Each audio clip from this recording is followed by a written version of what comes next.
नमस्कार, आप देख रहे हैं बनो अपना फाइनेंस मिनिस्टर और मैं हूं आपके साथ कविता थपलियाल। ये वो शो है जहां हम आपके पैसों से जुड़े सबसे अहम फैसलों को आसान भाषा में आपको समझाते हैं। आज बात एक खास फंड की हम कर रहे हैं जो हर सैलरी वाले इंसान के लिए रिटायरमेंट का आधार होता है। जी हाँ, बात हो रही है आपके प्रोविडेंट फंड की यानी पीएफ की। हाल ही में ईपीएफओ यानी एम्प्लॉयज प्रोविडेंट फंड ऑर्गेनाइजेशन ने अपने नियमों में 2025 के लिए बड़े बदलाव किए हैं। अब पीएफ से पैसा निकालने के नियम, ईपीएस यानी एम्प्लॉय पेंशन स्कीम के प्रावधान और बेरोजगारी की स्थिति में मिलने वाले लाभ, सब कुछ बदल गया है। ये कैसे, आपको हम बताएंगे आज के हमारे इस एपिसोड में। क्या बदला है, क्यों बदला है, इसका असर आप जैसे कर्मचारियों पर क्या पड़ेगा, कैसे पड़ेगा, इसी की हम पड़ताल करेंगे। लेकिन चलिए सबसे पहले बदलाव क्या है आपको बता देते हैं। तो ईपीएफओ नियमों में जो बड़े बड़े बदलाव किए गए हैं उसके बारे में हम आपको इस शो में बताएंगे। साथ ही पीएफ के साथ साथ ईपीएस में भी क्या नई बातें आई हैं ये भी आपके लिए जानना जरूरी है। तो सबसे पहले पीएफ निकासी के नियम जो आसान हुए हैं उसके बारे में आपको बताते हैं। कुछ परिस्थितियों में आप अपनी पीएफ राशि का 100% तक अब निकाल सकेंगे। पहले अलग अलग कारणों के लिए अलग अलग लिमिट थी, अब नियमों को सरल बनाकर 3 कैटेगरीज में बांटा गया है। जरूरी जरूरतें, जिसमें शिक्षा शामिल है, शादी शामिल है, इलाज शामिल है, घर से जुड़ी जरूरतें, घर खरीदना, मरम्मत करवाना वगैरह, ये सब इसमें शामिल हो जाता है। विशेष परिस्थितियां, लंबी बीमारी हो, प्राकृतिक आपदा हो आदि, ये सब इसमें शामिल हो जाता है। इसका मतलब ये है कि प्रक्रिया पहले से ज्यादा आसान और पारदर्शी हो गई है। दूसरा, 25% रकम पीएफ में रखना अनिवार्य हो गया है। अब हर सदस्य को अपनी कुल पीएफ राशि का कम से कम 25% हिस्सा खाते में ही रखना होगा। यह हिस्सा रिटायरमेंट के लिए सुरक्षित रहेगा और उस पर ब्याज भी आपको मिलेगा। ईपीएफओ का इस पर क्या कहना है? उनका यह कहना है कि यह कदम लोगों को अपनी पूरी बचत एक साथ निकालने से रोकने के लिए बनाया गया है ताकि रिटायरमेंट का आधार जो कि लोग पीएफ मानते हैं वो टूट ना जाए। तीसरा, नौकरी छोड़ने पर वेटिंग पीरियड बढ़ा। पहले अगर कोई यहां पर व्यक्ति नौकरी छोड़ता था तो 2 महीने बाद पीएफ आप निकाल सकते थे। अब ये वेटिंग पीरियड को जो है वो बढ़ा दिया है, इसको बढ़ाकर दरअसल 12 महीने कर दिया गया। यानी अगर आप बेरोजगार हैं तो पूरा पीएफ निकालने से पहले आपको 1 साल का इंतजार लगभग करना होगा। सर्विस पीरियड का नियम एक जैसा। इसका मतलब यह है कि अब किसी भी प्रकार की आंशिक निकासी या पार्शियल विड्रॉल की अगर बात करें तो इसके लिए न्यूनतम नौकरी की अवधि सिर्फ 12 महीने रखी गई है। पहले हर कारण के लिए अलग अलग सर्विस पीरियड लगता था, अब ये नियम आसान और एक समान कर दिए गए हैं। ईपीएस पर आते हैं, इसमें जो बदलाव हैं और इसके बदलाव जो है आपके पीएफ के साथ साथ ही चलते हैं। इसमें कुछ ही अपडेट्स हैं, लेकिन उसमें से एक है ईपीएस की पूरी राशि निकालने के लिए अब 36 महीने यानी 3 साल तक आपको बेरोजगारी दिखानी पड़ेगी, बेरोजगार रहना पड़ेगा। यानी अगर कोई सदस्य 3 साल तक किसी भी नौकरी में नहीं है तभी वो अपनी पूरी ईपीएस राशि निकाल सकता है। पहले ये समय सीमा कम थी, अब इसे बढ़ाया गया है ताकि लोग जल्दबाजी में पेंशन का पैसा ना निकाले। इसके अलावा अब पीएस की जानकारी और ट्रांसफर प्रक्रिया अभी ऑनलाइन पोर्टल के जरिए और पारदर्शी हो गई है। हर सदस्य को यह सुनिश्चित अब करना होगा कि उनका यूएएन और उनका जो आधार है ईपीएस खाते से लिंक हो ताकि पेंशन सर्विस सुचारू रूप से यहां पर चल सके। बेरोजगार होने पर भी अगर 10 साल की नौकरी में आप रहे हैं, 10 साल तक आपने नौकरी की है तो 58 की उम्र से आपको पेंशन मिल जाएगी। इतना ही नहीं, प्रक्रिया अब डिजिटल और आसान भी हो गई है। ईपीएफओ अब पूरी तरह डिजिटल ट्रांजैक्शंस की दिशा में बढ़ रहा है। पीएफ हो या ईपीएस निकालने, ट्रांसफर करने की बात हो या ट्रैक करने की प्रक्रिया अब उमंग ऐप और ईपीएफओ पोर्टल में की जा सकती है। पेपर वर्क कम होगा, क्लेम प्रोसेस तेजी से निपटेगा। अब इन सब के बीच में आपके लिए क्या मतलब निकल कर आता है? तो इन नए नियमों से आपकी लिक्विडिटी यानी जरूरत के समय पैसे तक पहुंच थोड़ी आसान बनाई गई है, लेकिन डिसिप्लिन यानी बचत को बचाए रखने पर जोर और बढ़ गया है। पीएफ से निकासी आसान हो गई है, लेकिन 25% रकम पीएफ में ही आपको रखनी पड़ेगी, यह सुनिश्चित कर दिया गया है। बेरोजगारी में अब 12 महीने तक का इंतजार करना होगा। ईपीएस यानी पेंशन फंड के लिए 3 साल की शर्त लागू हो गई है।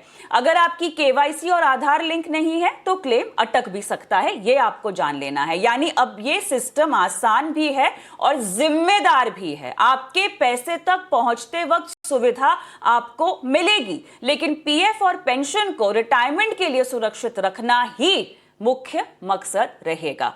अब इस विषय पर हम गहराई से चर्चा करेंगे। मेरे साथ दो मेहमान जुड़ गए हैं, कुणाल काबरा है और अर्णव पंड्या है। आप दोनों का स्वागत है इस चर्चा में। पीएफ की 100% निकासी के नियम से कर्मचारियों को आखिर कितनी राहत और कितना खतरा है? एलिजिबल बैलेंस का अगर हम मतलब समझना चाहें तो वो मतलब क्या होगा?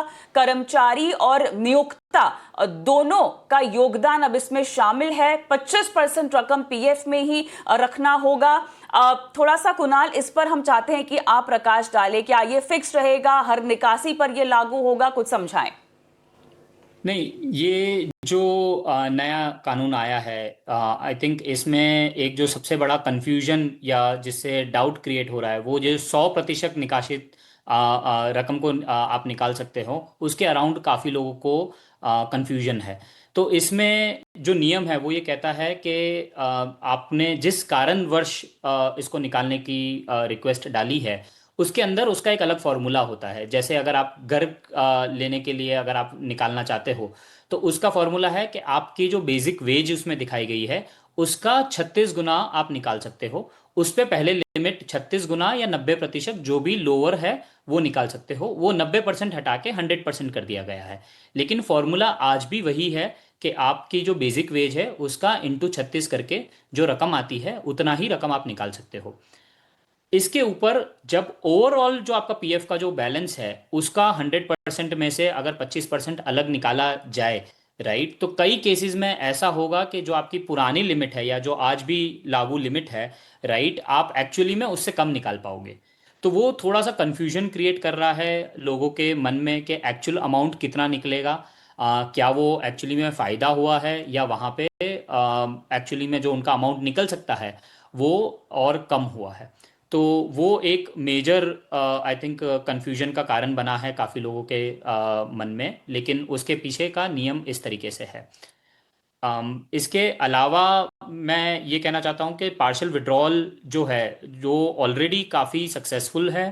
काफ़ी केसेस में हमने देखा है कि विद इन 3 to 4 डेज लोगों के पास वो पैसा आ जाता है। तो उसको और अच्छा बनाने के लिए गवर्नमेंट का जो इनिशिएटिव है या जो कोशिश है वो काफ़ी अच्छी है एंड वो काफ़ी सराहनीय है कि लोगों को उनका जो इमरजेंसी फंड है या जो उनको आज जिसकी ज़रूरत है उसके लिए एक अच्छा इनिशिएटिव लिया गया है।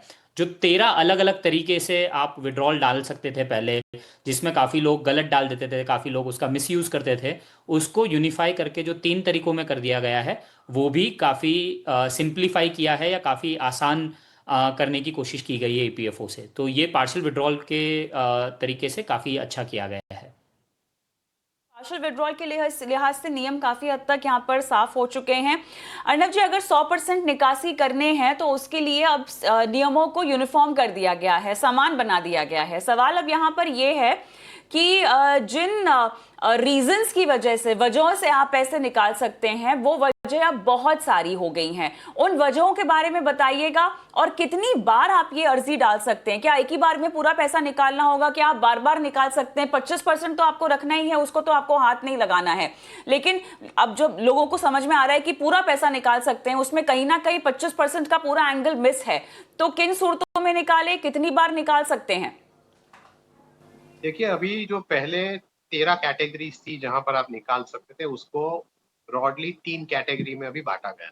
तो आपको ये समझना है कि जो पहली कैटेगरी है वहां पर आप एजुकेशन के लिए, मैरिज के लिए, मेडिकल के लिए, ये 3 मुख्य वैसे सब कैटेगरीज है जहां पर लोगों को पैसों की जरूरत होती है।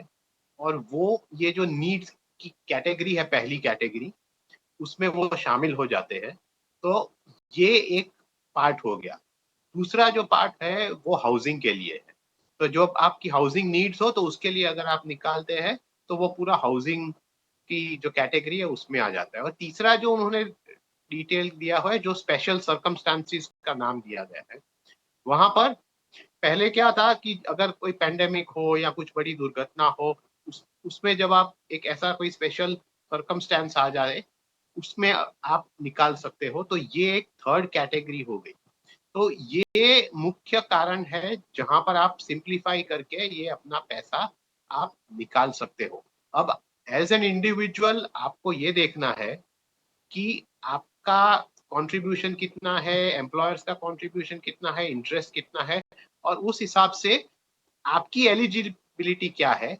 क्योंकि जब ऐसा कहा गया है कि आप अप टू 75% निकाल सकते हो और 25% आपको रखना ही है।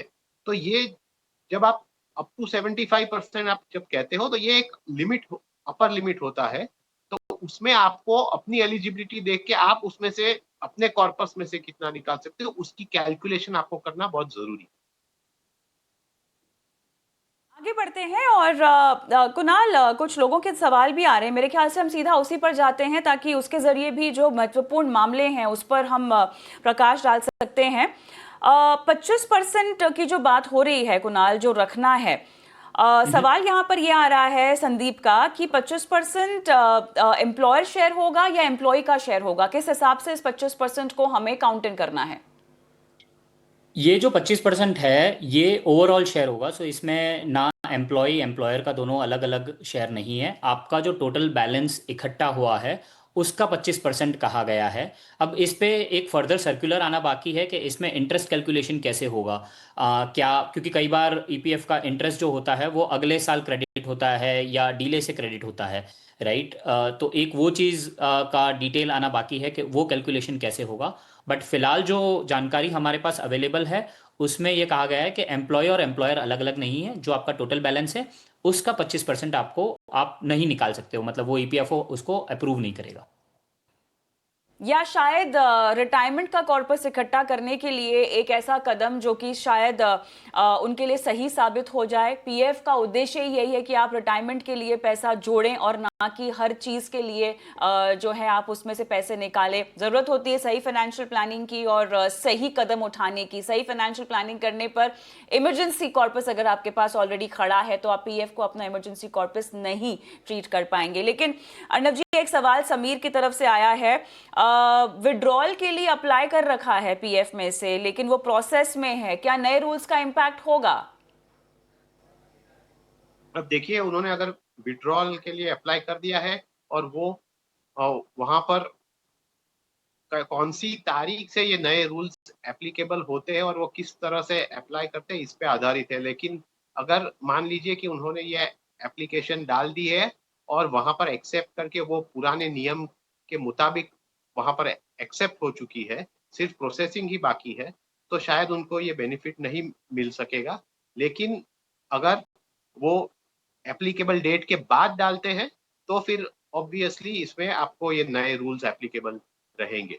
तो ये थोड़ा ध्यान रखने वाली चीज है, खास करके उन लोगों के लिए जिनका ये पूरा मामला इन प्रोसेस है। तो इसमें थोड़ी ध्यान रखने की बहुत जरूरत है। दूसरी बात ये है कि देखिए, यहाँ पर आप multiple over a period of time multiple withdrawal भी कर सकते हैं अंडर द न्यू रूल्स। तो ये एक अच्छी बात है, क्योंकि अगर मान लीजिए कि आपने पहले अप्लाई करके पहले थोड़ा कम रकम आपको मिली है, लेकिन अगर under the new rules new calculation आप ज्यादा आपको एलिजिबिलिटी है, तो आप फिर से अप्लाई कर सकते हैं और इसमें ज्यादा जो रकम आपको एलिजिबल है वो आप निकाल सकते हैं। थोड़ा सा पैसे निकासी को लेकर ही कुणाल आपसे सवाल पूछना है, क्योंकि बहुत सारे लोग जो हैं वो 25% की लिमिट को लेकर थोड़े से कंफ्यूज यहाँ पर दिखाई दे रहे हैं। ये अमाउंट विड्रॉ करने को लेकर रिटायरमेंट तक का इंतजार करना पड़ेगा, या ये बीच में अगर बिल्कुल भी नहीं छू पाएंगे, रिटायरमेंट पर ही अगर निकालने का प्रावधान है, तो क्या तब भी पूरा निकालने की इनको अनुमति मिल जाएगी? पंकज का ये सवाल है। ये इनको 12 महीने बाद मिलेगी। तो आज भी आप फुल विड्रॉल कर सकते हो, लेकिन आज वो जो लिमिट है। 25% की आप बात कर रहे हैं? हाँ, मैं 25% की बात कर रहा हूँ। तो ओके। आज जब तक ये नए रूल्स नहीं आए हैं, तो आज ऐसा है कि जब आप फुल विड्रॉल करो, अगर आपने 60 दिनों तक, 2 महीने तक अगर आपने ईपीएफओ में कंट्रीब्यूट नहीं किया है, राइट, तो आप फुल विड्रॉल कर सकते हो, आप अपना पूरा पीएफ का पैसा निकाल सकते हो। अब से ये नियम, जब से नए नियम लागू होंगे, उसकी तारीख अभी तक नहीं डिक्लेयर हुई है। जब वो तारीख डिक्लेयर हो जाएगी और वो कब से एप्लीकेबल होगी, उस तारीख के बाद से अगर आपको निकालना है तो आपको कम से कम 12 महीने का इंतजार करना पड़ेगा, 365 दिन विदाउट ईपीएफओ में कंट्रीब्यूट किए हुए। जब आप वो 1 साल तक नहीं कंट्रीब्यूट करोगे, उसके बाद आप ये रिमेनिंग 25% भी जो है उसको भी आप निकाल पाओगे, लेकिन उसके लिए 12 महीने का इंतजार करना पड़ेगा। ठीक है। चलिए एक छोटा सा ब्रेक लेते हैं, लेकिन ब्रेक के उस पार पीएफ पर हमारी ये खास चर्चा जारी है।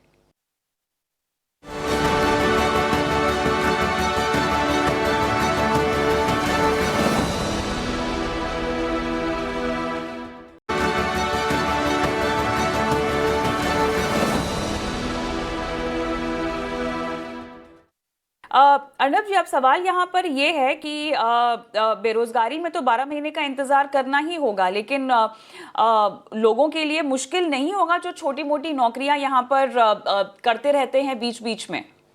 नहीं, देखिए, ये जो 12 महीने का समय है वो इसलिए यहाँ पर लागू किया गया है ताकि सरकार ये चाहती है कि लोग बीच बीच में ये पूरा अपना पैसा विड्रॉ न कर ले, ताकि क्योंकि उसमें क्या होता है कि आप कंपाउंडिंग का बेनिफिट ना ले सके। अब आपको एक थोड़ा हिस्टोरिकल एस्पेक्ट यहाँ पर देखना है कि देखिए, जब पहले पीएफ था तब पीएफ में ये सब विड्रॉल्स की बेनिफिट क्यों दी गई थी? सिर्फ इसीलिए दी गई थी क्योंकि पहले लोन्स लेना, कर्ज लेना उतना आसान नहीं था, तो ये सब इमरजेंसी या सडन इवेंट्स के लिए लोगों को पैसों के लिए एक ऑप्शन रहता था। अब आज की तारीख में अगर आप देखें तो आपके पास जो फाइनेंस के अलग अलग प्रकार के माध्यम है वो काफी सारे अवेलेबल है। तो इसीलिए अब एक तरह से सरकार ये भी चाहती है कि लोग थोड़ा अपना रिटायरमेंट की तरफ अपना कॉर्पस भी बढ़ाए, और ये जो 12 महीने का समय है उसमें उसका बेनिफिट ये भी है कि अगर आप इस समय में कुछ और प्रावधान कर देते हैं या आपको वापस से नौकरी मिल जाती है तो आपको ये पूरी रकम वहां से विड्रॉ नहीं करनी पड़ेगी, जिससे आपका एक कॉर्पस बना रहे हो और फिर उस कॉर्पस पे आप कंपाउंडिंग कर सकते हो। तो गोल यही है कि एट द एंड ऑफ अपना वर्किंग लाइफ, जब एक व्यक्ति कोई रिटायर हो जाए तो उसके पास पर्याप्त कॉर्पस हो ताकि उसको उसमें से एक रेगुलर इनकम या पेंशन या एन्युइटी वहां से वो जनरेट कर सके। और यही प्रॉब्लम है कि लोग, एक तरफ आप देख रहे हैं कि एक आसानी हो चुकी है in terms of withdrawal from provident fund, पर अगर आप प्रोविडेंट फंड को एक रिटायरमेंट ऑप्शन की तरफ ट्रीट कर रहे हो तो फाइनेंशियल प्लानिंग की दृष्टि से आपको जो अपने रिटायरमेंट ऑप्शन है वहां से कम अमाउंट विड्रॉ करना चाहिए ताकि एक आपका कॉर्पस बना रहे। ऑलराइट, कुणाल, हमारे दर्शक का एक सवाल है और इनका नाम सुशील है। ये कह रहे हैं कि इन्होंने एक कंपनी छोड़े, 2 साल हो गए हैं लगभग छोड़े हुए, और इनके पास पीएफ का अमाउंट क्लोज टू 20 लाख है फिलहाल, और इन्होंने अपना पीएफ ट्रांसफ़र नहीं किया है, लेकिन इन्हें दूसरी जगह अब जॉब मिल गई है। अब सवाल ये है कि पैसे ये कैसे निकाल सकते हैं कि उसके लिए 3 साल के इंतज़ार की ज़रूरत पड़ेगी? जो 3 साल वाला जो लिमिट है वो सिर्फ पेंशन के लिए है, और पेंशन में भी ऐसा नहीं है कि 3 साल के बाद आप निकाल ही पाओगे। पेंशन में एक अंडरलाइंग रूल और है कि अगर आपका कंट्रीब्यूशन 6 महीने से लेके 113 महीने के बीच में रहा है, आपका टोटल ईपीएफओ का जो टेन्योर है वो 6 से 113 महीने, मतलब 9.5 साल के अंदर अंदर रहा है, तभी आप पेंशन विड्रॉ कर सकते हो। और उसमें भी पहले 2 महीने का इंतजार करना पड़ता था, अब 36 महीने का इंतजार करना पड़ सकता है। अगर आपका टोटल टेन्योर 10 साल का क्रॉस हो चुका है तो आप पेंशन वैसे भी नहीं निकाल सकते थे पहले, और आज भी नहीं निकाल पाओगे। रही बात इनके सवाल की, तो जब ये नई जगह पे इनको नौकरी लग गई है और ये ऑलरेडी 2 साल इन्होंने इस पैसे का यूटिलाइजेशन नहीं किया, इनको ज़रूरत नहीं थी, तो अगर आप एज अ सजेशन पूछो तो मैं यही कहूँगा कि अगर आपको ज़रूरत नहीं थी, आपने नहीं निकाला, तो उसी को कंटिन्यू कीजिए, इसको क्लोज करवा के बंद करवा के, बिकॉज 8.5% के करीब जो आपको इंटरेस्ट मिल रहा है, जो आपको टैक्स फ्री भी है और जो कंपाउंडिंग भी हो रहा है सालों साल तक, तो जब आप रिटायर होंगे तब ये काफ़ी अच्छी राशि बन पाएगी आपको रिटायरमेंट के लिए। उस बीच, उस दौरान अगर आपके कोई बड़े गोल्स आते हैं, चाहे खुद की शादी को लेके या चाहे परिवार में बच्चों की हायर एजुकेशन को लेके या किसी और तरीके की नीड आती है, तो उसके लिए भी जो ईपीएफओ ने नई लिमिट्स एस्टैब्लिश कर ली है कि अब आप शादी के लिए भी 5 बार विड्रॉ कर सकते हो और एजुकेशन के लिए भी 10 बार कर सकते हो, तो वो सिर्फ खुद के लिए नहीं लेकिन खुद के परिवार की रिक्वायरमेंट्स के लिए भी आप वो रिक्वायरमेंट्स पार्शियल विड्रॉल कर सकते हो। तो आप एक अच्छी राशि वहां से निकाल सकते हो। हाँ, पूरी राशि ऑफ कोर्स आपको इंतजार करना पड़ेगा, बट बाकी राशि आप डेफिनेटली कर सकते हो। तो सुशील जी को फिलहाल रुक जाना चाहिए और मर्ज करना चाहिए उनका नए जॉब के साथ इस एग्जिस्टिंग अकाउंट को।